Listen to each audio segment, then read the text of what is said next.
Have you ever read an exciting book about the end of the universe or seen a video with fascinating pictures? It's pretty exciting, isn't it? We don't know if it's possible for us to travel between universes, but we do know that some galaxies that were once part of our universe are now traveling to other universes. The diameter of the observable universe is the same, no matter how we look at it, because the fact that the universe is 13 billion years old gives us the maximum diameter of the universe. So what do we see when we look at the galaxy 47 billion light years away from us? Looking back, we see the Milky Way, the universe in which we live. But what else? Questions about questions.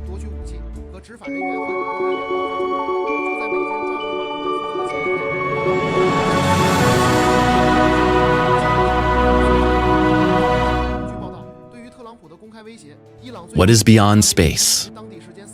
The question of the boundaries of the universe extends the scientific approach to the point of merging with philosophical, even reflexive research. The spatial and temporal boundary of the universe is beyond sensory experience, and all conclusions about it, even scientific ones, are hypothetical. Modern science, however, offers several valid theories based on increasingly detailed observations of the universe. These opinions are logical conclusions based on a combination of observation and imagination. The difficult question when you think about the edge of the universe is what is on the other side. Either way, it must have existed before the Big Bang. It was the subshell from which the universe emerged, so it became part of the universe. But if the universe has no end, it can be infinite. Few scientists adapt to an infinite universe because all kinds of disturbances of the universe can exist there. The truth probably lies somewhere in between, even if scientists do not fully understand it. Observable universe.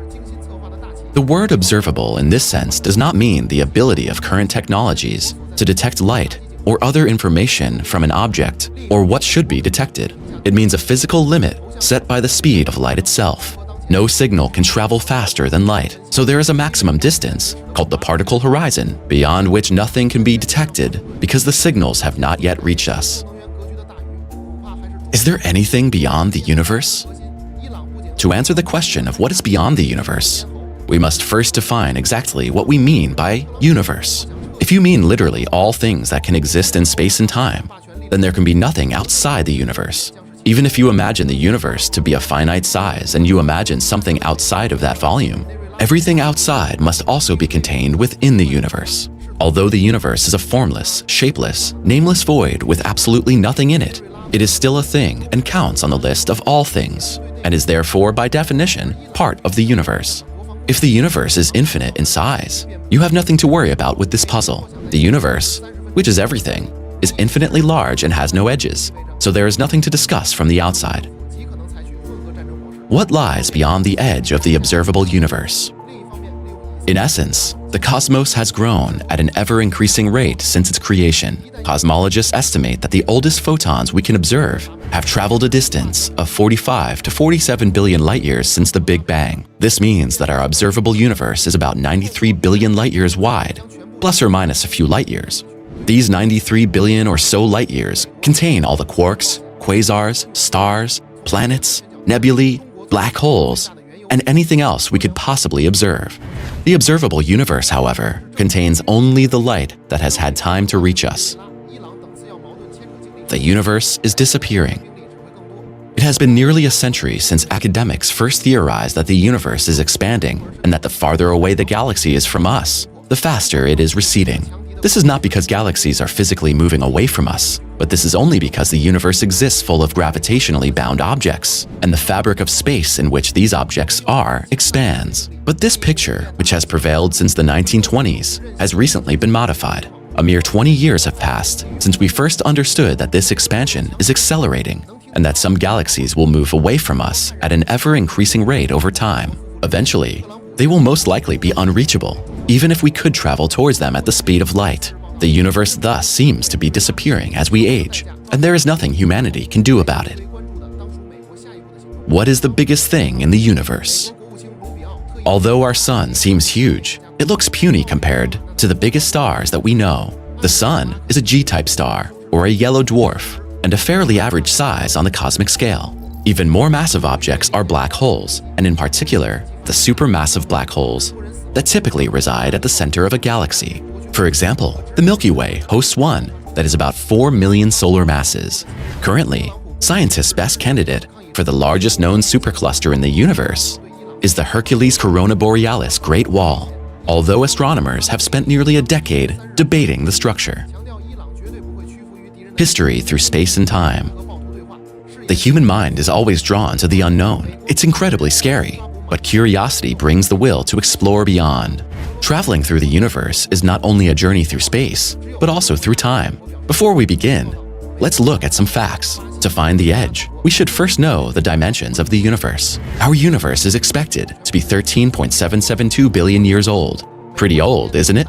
How big is our universe really? Scientists today estimate it to be 28.5 gigaparsecs wide. To understand how big it really is, let's look at the basics of astronomical units. What's beyond space and time? It wasn't that long ago that we thought space and time were the absolute and unchanging framework of the universe. Then came Albert Einstein, who showed that different observers can disagree about the length of objects and the timing of events. His theory of relativity united space and time into one space-time. Space alone and time alone are henceforth doomed to fade into mere shadows, explained the mathematician Hermann Minkowski. Only some kind of unification of the two will preserve an independent reality. But did Einstein's revolution go far enough? Physicist Lee Smolin of the Perimeter Institute of Theoretical Physics in Waterloo, Ontario, Canada, doesn't think so. He and a trio of colleagues want to take relativity to a whole new level, and they have their sights set on space-time. They say we need to forget the home Einstein invented for us. We live inside a place called phase space. How big is the universe? By knowing the distance between your eyes and seeing the apparent displacement of your hand, we can calculate the distance to your hand. Now imagine that instead of your eyes, we have two telescopes in space, and instead of your palm, we have a very distant object. Let's say a star. We know how far apart the two telescopes are, so we can calculate the distance to the star by parallax. Thanks to Earth's orbit, which we can calculate accurately, we have just that, the ability to observe the same thing from two different points, the same telescope moved by Earth's orbit. This approach is routinely used by astronomers to calculate the distance to celestial objects. How did the universe arise from nothing? The Big Bang Theory states that the universe arose more than 13 billion years ago from a single, unimaginably hot and dense point, also known as a singularity. It did not occur in a pre-existing space. Rather, it initiated the expansion and cooling of space itself. It explains many of the things astronomers see through ground and space-based telescopes.